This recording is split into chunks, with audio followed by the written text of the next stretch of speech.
ಹಜರತ್ ಇಬ್ರಾಹಿಂ ಸಲಂ ಕೇಳಿದ್ರು. ಹಜರತ್ ಇಬ್ರಾಹಿಂ ಸಲಂ ಏನು ಹೇಳಿದ್ರು? ನಿಮ್ಮ ಪರಮಾತ್ಮ ನಿಮ್ಮ ಪುತ್ರಳಿ ನೀವೇ ಕೇಳ್ರಿ ಅಲ್ಲ, ನಮ್ಗೆ ಅದಕ್ಕೆ ಕೇಳ್ತೀರಿ ನೀವು? ಅವಾಗ ಹಜರತ್ ಇಬ್ರಾಹಿಂ ಸಲಂ ಹೇಳಿದ ನಂತರ ಎಲ್ಲರೂ ಅವ್ರಿಗೆ ಕೇಳಂಗಿಲ್ಲ, ಅವ್ರಿಗೆ ಹೇಳಂಗಿಲ್ಲ, ಮಾತಾಡಿ ಮತ್ತೆ ಯಾಕೆ ನಂಬ್ತೀರಿ ನೀವು? ಅಲ್ಲಾಹ್ ಒಬ್ಬನಿದ್ದಾನೆ, ಅಲ್ಲಾಹನ ಪ್ರಾರ್ಥನೆ ಮಾಡ್ರಿ, ಬಾರಿ ಅಲ್ಲಾಹನ ದಾರಿ ಒಳಗೆ, ಬಾರಿ ಅಲ್ಲಾಹನ ಇಬಾದತ್, ಬಾರಿ ಒಳ್ಳೆ ದಾರಿಗಳೇ ದೀನ ತಬ್ಲಿಗ್ ಮಾಡ್ತಿದ್ರು ಹಜರತ್ ಇಬ್ರಾಹಿಂ ಸಲಂ ಜನರಿಗೆ. ಆದರೆ ಜನರು ಬಹಳ ಕೆಟ್ಟ ದಾರಿ ಬೆಳೆಯಿದ್ರು, ಯಾರು ನಂಬಿಲ್ಲ. ಅವಾಗ ಜನರು ಏನ್ ಮಾಡಿದ್ರು? ನಮ್ರೂದ್ ರಾಜ್ಕುಮಾರ್ ತಗೊಂಡು ಹೋಗಿ ನಂತರ ನಮ್ರೂದ್ ರಾಜ್ಕುಮಾರ ಒಂದು ಏಲಾನ್ ಮಾಡಿದ ಘೋಷಣೆ, ಎಲ್ಲರೂ ಕೂಡಿ ಇಬ್ರಾಹಿಂಗೆ ಬೆಂಕಿನಲ್ಲಿ ನಾವು ಸುಡೋಣ, ಬೆಂಕಿನಲ್ಲಿ ಸುಡೋಣ, ಇಬ್ರಾಹಿಂಗೆ ಬೆಂಕಿ ಒಳಗೆ ಹಾಕೋಣ ನಾವು. ಎಂತಾದು ಬೆಂಕಿ? ದೊಡ್ಡವಾದ ತೆಗ್.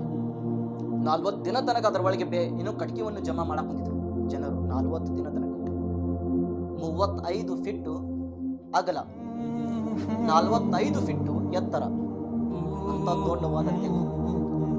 40 ದಿನ ತನಕ ಅದರ ಒಳಗೆ ಬರೀ ಏನು ಕಟ್ಕೆ ಹಾಕ್ತಿದ್ರು. ಎಲ್ಲಾರು ಹೆಣ್ಮಕ್ಳು, ಪುರುಷರು 40 ದಿನ ತನಕ. ಒಬ್ಬೊಬ್ರು ಹೆಣ್ಮಕ್ಳು ತನ್ನ ಒಂದು ನಿಯತ್ ಇಟ್ಕೊಂಡು ಕಟ್ಕೆ ಹಾಕ್ತಿದ್ರು. ಎಂತ ನಿಯತ್ತು? ನಾನು ಈ ರೀತಿ ಕೆಲಸ ಆಗಿದ್ರೆ ನಾನು ಇನ್ನೂ ಜಾಸ್ತಿ ನಾನು ಕಟ್ಕೆ ಹಾಕ್ತೀನಿ. ಇಬ್ರಾಹಿಂ ಅಲೈಹಿಸ್ಸಲಾಂಗೆ ಸುಡಿಯೋದಕ್ಕೆ ಎಲ್ಲಾರು ಕಟ್ಕೆ ಹಾಕುತ್ತಿದ್ದಾರೆ. ಕೇಳೋರು ಕೇಳಿದ್ರು ನಮ್ರೂದ್ಗೆ, ಯಾರಿಗೆ ಸುಡಿಯಾಕಿದ್ಯಾ ನಮ್ರೂದ್? ಎಷ್ಟು ಜನ ಇರಿದಾರ ಬೆಂಕಿನಲ್ಲಿ ಹೋಗೋರು? ನಮ್ರೂದ್ ಹೇಳಿದ, ಒಬ್ಬನೇ ಇದ್ದಾನೆ. ಒಬ್ಬನಿಗಾಗಿ ಇಷ್ಟು ದೊಡ್ಡವಾದ ತೆಗ್ ತೆಗೆದು ಊರಿನ ಎಲ್ಲರೂ ಜನರ ಕಡೆಗೆ ಜಮಾ ಮಾಡಕ್ ಹೊಂದಿದ್ದಾರ. ಬರೀ ಒಬ್ಬರಿಗಾಗಿ. ಇಬ್ರಾಹಿಂ ಸಲಂ ತಪ್ಪು ಏನಿತ್ತು? ತಪ್ಪು ಏನಿಲ್ಲ, ಬರೀ ಹಕ್ಕಿನ ಮಾತು ಹೇಳಿದ್ರು. ಬಾರಿ ನಮಾಜಿನ ಕಡೆ, ಬಾರಿ ಕೆಟ್ಟ ದಾರಿ ಬಿಟ್ಟು ಒಳ್ಳೆ ದಾರಿ ಕಡೆ ಬಾರಿ ಇಬ್ರಾಹಿಂ ಸಲಂ ಹೇಳಿದ್ದೇ ಮಾತು. ಆದ್ರೆ ನಮ್ರೂದ್ ರಾಜ್ಕುಮಾರ ಇಂಥ ಶಿಕ್ಷೆ ಕೊಡಕ್ ಹೊಂದಿದ್ದ. ಇದು ಶಿಕ್ಷೆ ಅಲ್ಲ, ಅಲ್ಲಾಹನಿಂದ ಪರೀಕ್ಷೆ. ಇದು ಹಜರತ್ ಇಬ್ರಾಹಿಂ ಸಲಂಗೆ ಪರೀಕ್ಷೆ. ಇದು ಹಜರತ್ ಇಬ್ರಾಹಿಂ ಅಲೈಹಿಸ್ಸಲಾಂ ಅವರು ಹೇಗೆ ಆ ಕಟ್ಗೆ ಎಲ್ಲ ಜಮಾ ಮಾಡಿದ್ರು. ಇಬ್ರಾಹಿಂ ಸಲಂ ಬಂದಿದ ನಂತರ ಆ ಬೆಂಕಿಯನ್ನು ಹಚ್ಚಿದ್ರು, ಕಟ್ಗೆ ಎಲ್ಲ ಜಮಾ ಮಾಡಿದ್ರು, ಬೆಂಕಿ ಹಚ್ಚಿದ್ರು. ಅದು ಎಂತಾದ್ರು ಬೆಂಕಿ? ಆಕಾಶಕ್ಕೆ ಮಾತಾಡ್ತಿದ್ದಂತೆ. ಆ ಬೆಂಕಿ ಮೇಲಿಂದ ಏನಾದ್ರೂ ಒಂದು ಪಕ್ಷಿ ಹಾರಿ ಹೋಗಿದ್ರೆ ಸುಟ್ಟಿ ಬೂದಿ ಆಗ್ತಿದ್ದಂತೆ ಬೆಂಕಿ. ಅಂತ ದೊಡ್ಡವಾದ ಬೆಂಕಿ ಹಾಕಿದ್ರು ಇಬ್ರಾಹಿಂ ಸಲಂಗೆ ಸುಡೋದಕ್ಕೆ. ಹಜರತ್ ಇಬ್ರಾಹಿಂ ಸಲಂ ಬಂದಿದ್ದ ನಂತರ ಯಾರು ಸಮೀಪ ಬರಾಕುಂತಿಲ್ಲ ಬೆಂಕಿನ. ಈಗ ಇಬ್ರಾಹಿಂ ಸಲಂಗೆ ಹೇಗೆ ಬೆಂಕಿ ಒಳಗೆ ಹಾಕ್ಬೇಕು ಅವರು?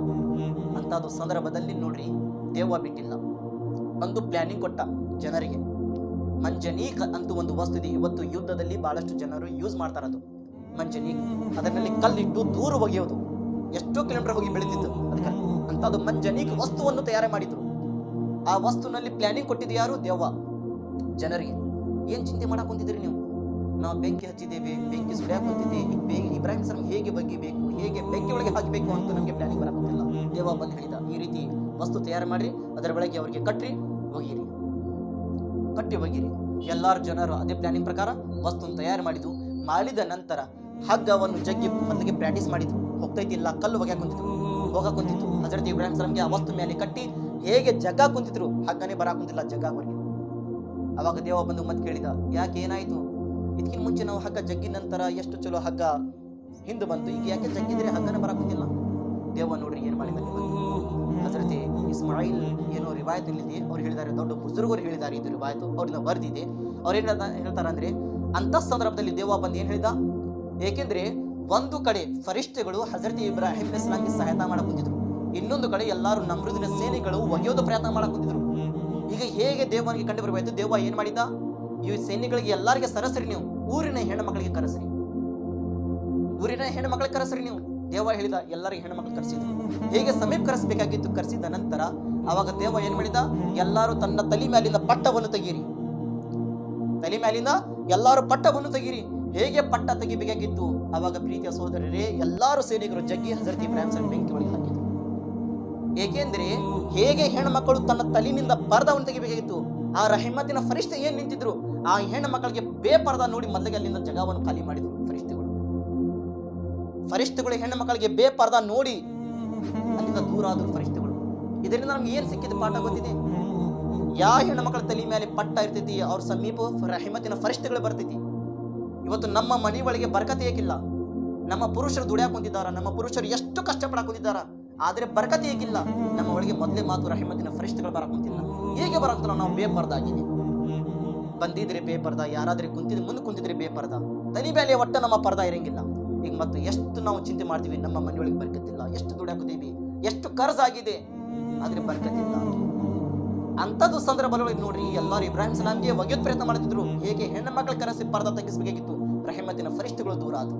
ಇವತ್ತು ನಮ್ಮ ಮನೆಯಿಂದ ಏದಕ್ಕೆ ದೂರ ಆಗುತ್ತಿದ್ದಾರ? ಏಕೆಂದ್ರೆ ನಮ್ಮ ಹೆಣ್ಣು ಮಕ್ಕಳು ಪರ್ದ ಮಾಡಕುಂತಿಲ್ಲ, ಹೊರಗಡೆ ಹೋಗಿದ್ರೆ ಬುರ್ಕನಲ್ಲಿ ಹೋಗಾಕುಂತಿಲ್ಲ, ಮನೆಯಲ್ಲಿ ಯಾರಾದ್ರೆ ಗೈರ್ ಮಹರಂ ಪುರುಷರು ಬಂದಿದ್ರೆ ಮುಂದೆ ನಾವು ಪಟ್ಟ ಹಾಕೊಳಕುಂತಿಲ್ಲ. ಇವತ್ತು ನಮ್ಮ ಪರಿಸ್ಥಿತಿ ಆಗಿದೆ ಅಂತದ್ದು.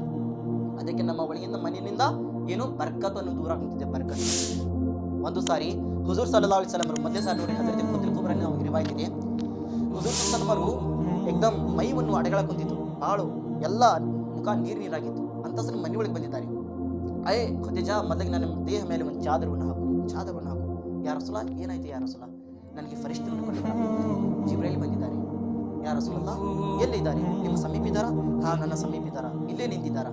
ಯಾ ರಸೂಲಲ್ಲ, ಈಚಾ ಕಡೆ ಬಾರಿ. ನೀವು ಈಚಾ ಕಡೆ ಕರೆಸಿದ್ರು. ಹಜರತ್ ಖುದ್ರಿಲ್ ಕುಬ್ರಾ ರದಿಯಲ್ಲಾಹು ತಆಲಾ ತನ್ನ ತಲೆ ಮೇಲಿಂದ ಪಟ್ಟ ತೆಗೆದರು. ಯಾ ರಸೂಲ, ಈ ಕಾಣ ಕುಂತಿದ್ದಾರಾ? ಈ ಕಾಣ ಕುಂತಿದ್ದಾರೆ ನಿಮಗೆ ಫರಿಷ್ಠಗಳು?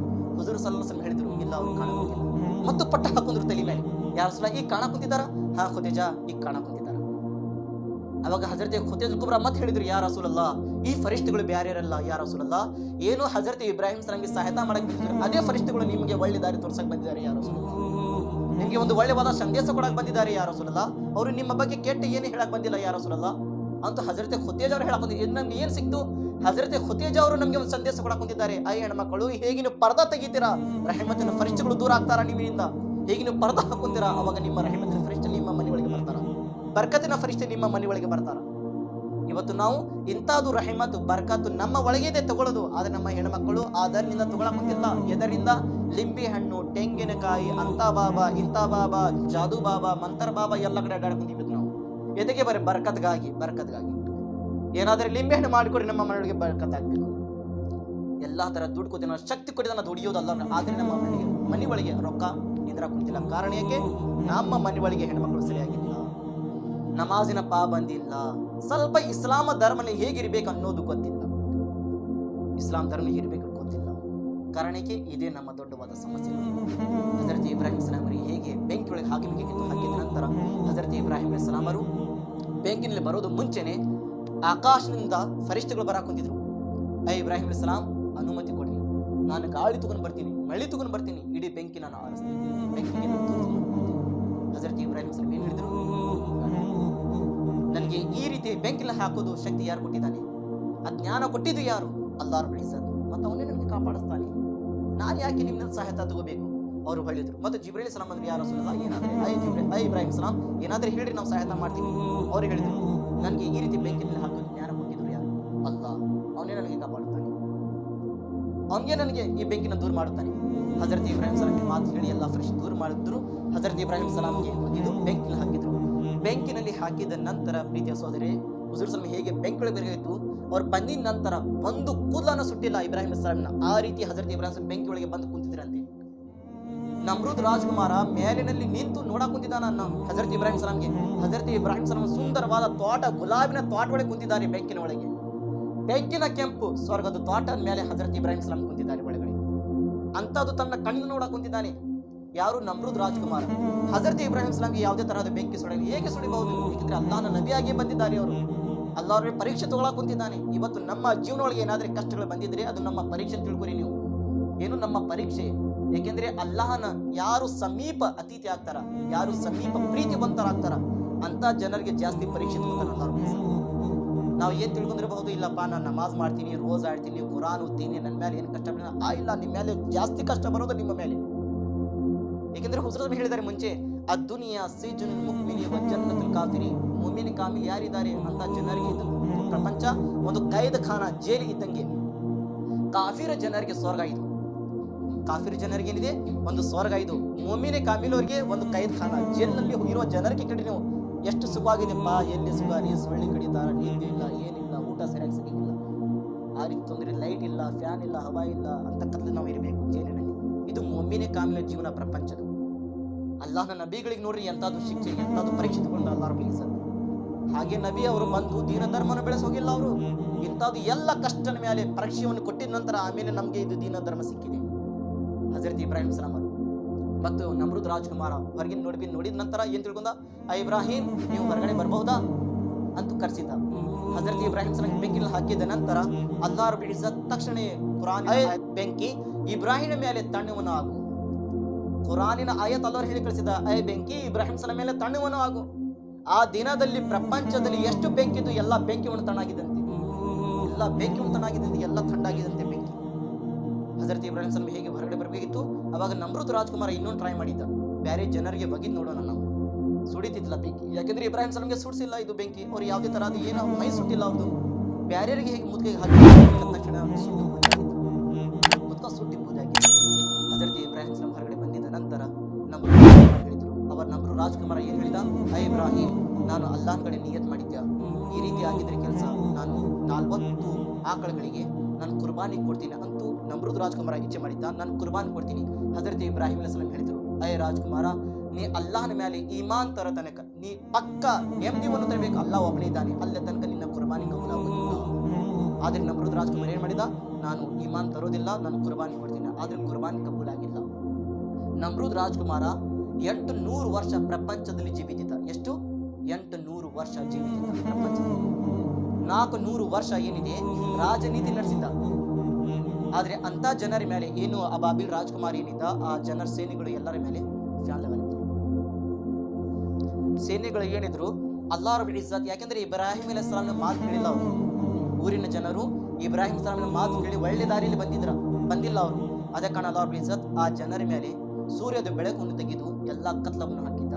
ಆ ಜನರ ಮೇಲೆ ಕತ್ಲಾಗಿದ್ದ ನಂತರ, ಯಾಕೆಂದ್ರೆ ಸೊಳ್ಳೆಗಳು ಕತ್ತಲಲ್ಲಿ ಜಾಸ್ತಿ ಬರೋದು, ಆ ಕತ್ಲಾಗಿದ್ದ ನಂತರ ಅಲ್ಲಾಹ್ ರಬ್ಬುಲ್ ಇಜ್ಜತ್ ಆ ಊರಿನ ಎಲ್ಲಾ ಜನರ ಮೇಲೆ ಸೊಳ್ಳೆಯನ್ನು ಕಳಿಸಿದ್ರು. ಸೊಳ್ಳೆಗಳು ಬಂದು ಎಲ್ಲಾ ಜನರಿಗೆ ಕಚ್ಚಿ ಎಲ್ಲರನ್ನ ರಕ್ತವನ್ನು ತಗೊಂಡು ಎಲ್ಲರೂ ತಳ್ಳಾಗಿ ಅಲ್ಲೇ ಎಲ್ಲರೂ ಸತ್ತಿದ್ರು. ಆದ್ರೆ ನಮ್ರೂದ್ ರಾಜ್ಕುಮಾರ ಏನು ನಾನೇ ಪರಮಾತ್ಮ, ನಾನೇ ದೊಡ್ಡವ ಏನು ಹೇಳಿದ್ದ, ಎಲ್ಲ ನೋಡಕ್ ಬಂದಿದ್ದ, ಎಲ್ಲರೂ ಜನರು ಸಹಾಯ ಕುಂತಿದ್ದಾರೆ. ಆದ್ರೆ ತನ್ನ ರಕ್ಷಣೆ ಮಾಡೋದಕ್ಕೆ ಬೇರೆ ಊರಿನ ಜನರಿಗೆ ಕರೆಸಿದ್ದ ನಮ್ರೂದ್ ರಾಜ್ಕುಮಾರ. ನಮ್ರೂದ್ ರಾಜ್ಕುಮಾರಿಗೆ ಎಂತ ಶಿಕ್ಷೆ ಸಿಕ್ತು, ಒಂದು ಲಂಗಡಾ ಮಚ್ಚರ್ ಅಂತ ಹೇಳ್ತಾರ, ಕಾಲು ಮುರಿದಿದ್ದು ಸೊಳ್ಳಿ. ಆ ಸೊಳ್ಳಿ ಮೂಗಿನಿಂದ ತಲಿ ಒಳಗೆ ಹೋಗಿತ್ತು, ಮೆದುಳಿನ ಒಳಗೆ ಹೋಗಿದ ನಂತರ ರಾಜ್ಕುಮಾರ್ ನೋಡ್ರಿ ಎಲ್ಲಾ ಊರಿನ ಜನರಿಗೆ ನಾನೇ ದೊಡ್ಡವ ಅಂತ ಹೇಳುವ ರಾಜ್ಕುಮಾರ ಎಂತದು ಶಿಕ್ಷೆ ಸಿಕ್ತು ಅವನಿಗೆ. ಅಕ್ಕ ಪಕ್ಕದಲ್ಲಿ ಸ್ವಲ್ಪ ಜನರಿಗೆ ನಿಂದಿರಿಸಿದ್ದ, ಏನಂತ ಹೇಳಿ, ಆ ಸೊಳ್ಳಿ ಹೇಗೆ ನನಗೆ ಕಡಿತೈತಿ, ಎಲ್ಲಾರು ಚಪ್ಪಲಿ ತಗೊಂಡು ನನಗೆ ಹೊಡೀರಿ.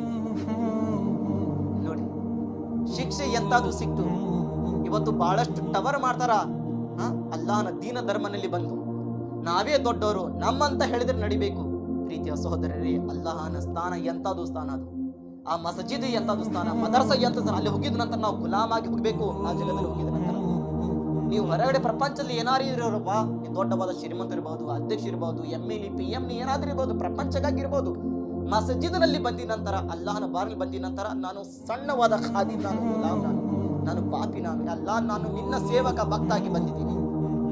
ನಮ್ರೂದ್ ರಾಜ್ಕುಮಾರ ಆ ರೀತಿ ತಿಳ್ಕೊಂಡಿದ್ಲ, ನಾನೇ ದೊಡ್ಡವ, ನಾನು ಪರಮಾತ್ಮ ಹೇಳ್ತಿದ್ದ. ಪರಮಾತ್ಮ ಹೇಳೋವನ್ಗೆ ಒಂದು ಲಂಗಡ ಕಾಲು ಮುರಿದಿದ್ದು ಸೊಳ್ಳಿ ನಿಂದ ಶಿಕ್ಷೆ ಕೊಡಕ್ ಕುಂತಿದ್ದಾನೆ.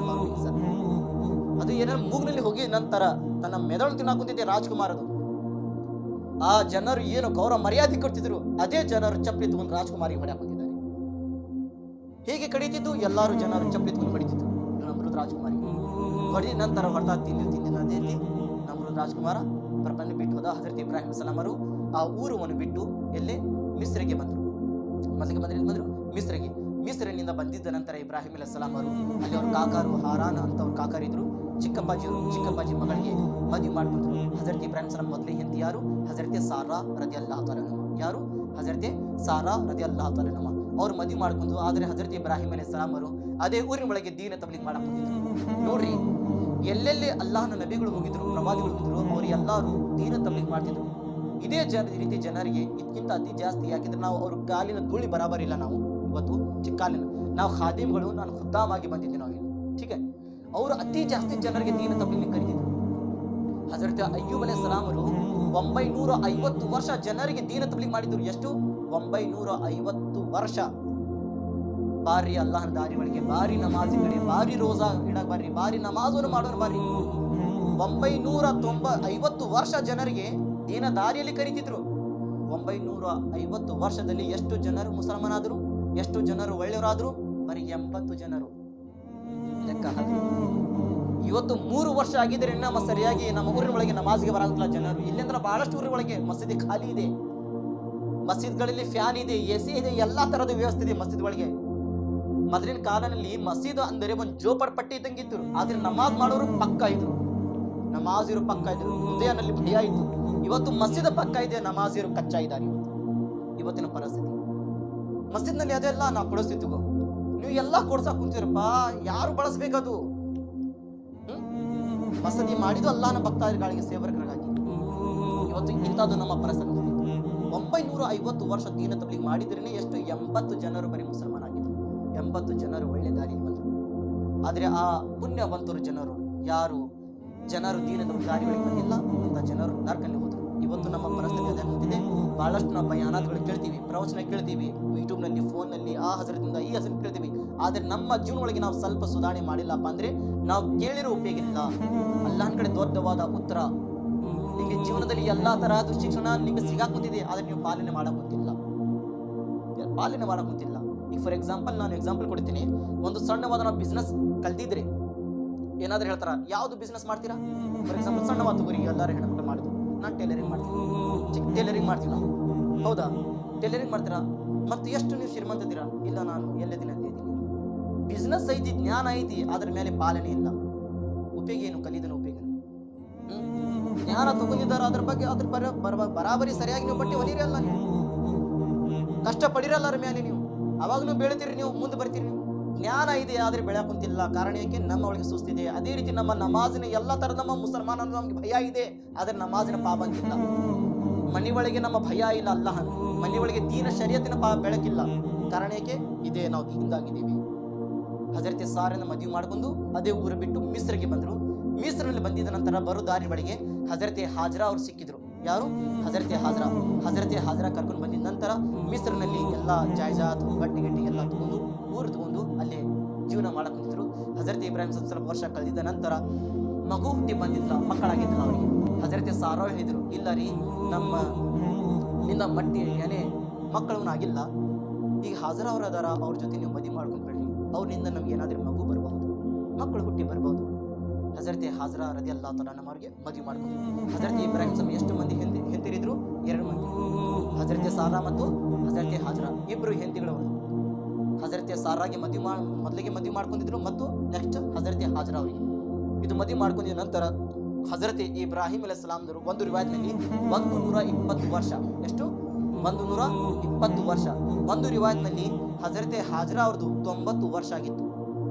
90 ವರ್ಷ ಆಗಿದ್ದ ನಂತರನೇ ಅವಾಗ ಹಜರತೆ ಹಾಜರಾ ಅವರು ಗರ್ಭವತಿ ಆಗಿದ್ರು. 90 ವರ್ಷ ಆಗಿದ್ದ ನಂತರ. ಇವತ್ತು ನಮ್ಮ ಪರಿಸ್ಥಿತಿ ಏನಿದೆ, ಅತ್ತಿಯರದು ಬಹಳಷ್ಟು ಮದುವೆ ಮಾಡ್ಕೊಂಡು ಬಂದಿದ ನಂತರ 1, 2, 3 ವರ್ಷ ಆಗಿದ್ರೆ ಏನಿದೆ, ಇನ್ನೂರಿಗೆ ಮಕ್ಕಳಿಲ್ಲ.